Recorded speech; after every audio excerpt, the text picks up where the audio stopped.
Now let us solve question number 69.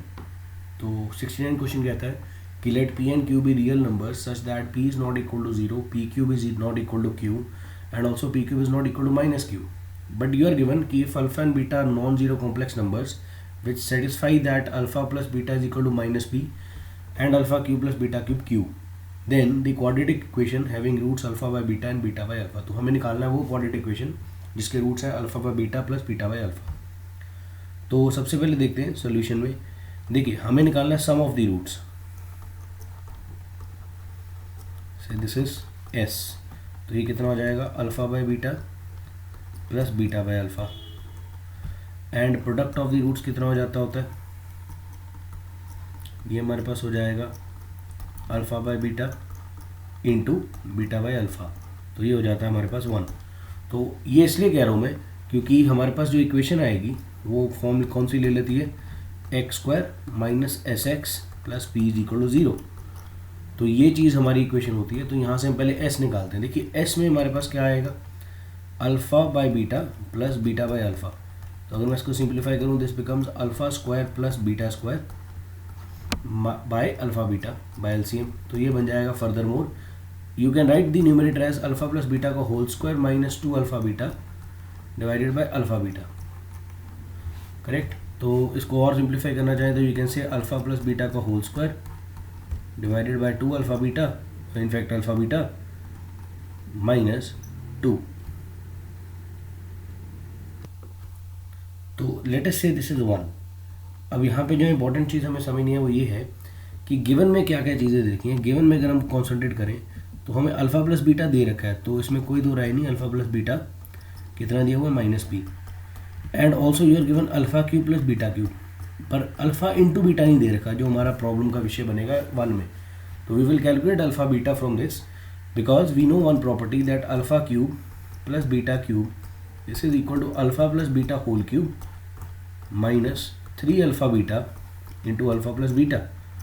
तो यहाँ पे अगर मैं अपनी वैल्यूज़ को पुट करूँ तो clearly I can find the value of alpha beta. कैसे, ये आ जाएगा Q, this value is Q, this value is minus P. तो ये आ जाएगा माइनस पी का Q minus 3 alpha beta into again minus P जो अल्फ़ा प्लस बीटा की value है.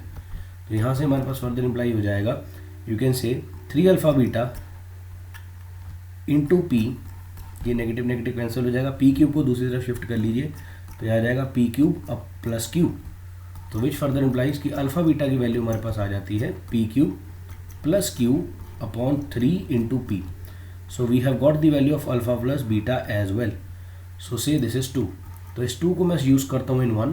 सो therefore S is equal to alpha plus beta का whole square divided by alpha beta minus 2. तो let us substitute here. तो ये हमारे पास बन जाएगा अल्फ़ा प्लस बीटा का होल स्क्वायर बन जाएगा P square because alpha plus beta की वैल्यू है minus P divided by alpha beta की वैल्यू. अब अल्फ़ा बीटा की वैल्यू आ रही है p cube plus Q divided by 3p. सो ये डिनोमिनेटर आ गया हमारे पास माइनस 2. सो फर्दर इसको एडजस्ट करें. डिनोमिनेटर का डिनोमिनेटर न्यूमरेटर में चला जाता है तो this becomes 3p cube divided by p cube plus q minus 2. तो let us take the LCM. तो 3p cube minus 2p cube minus 2q divided by p cube plus q. तो जो sum आएगा यहाँ पे हमारा therefore s comes out to be 3p cube minus 2p cube becomes p cube minus 2q divided by p cube plus q.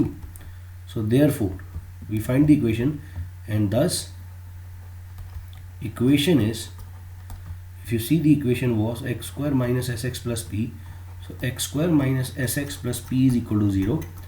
तो this implies x square minus s हमारे पास कितना आया P cube minus 2q divided by P cube plus Q into x. और product हमने पहले ही निकाल रखा है कि प्रोडक्ट की वैल्यू हमारे पास कितनी आई थी 1.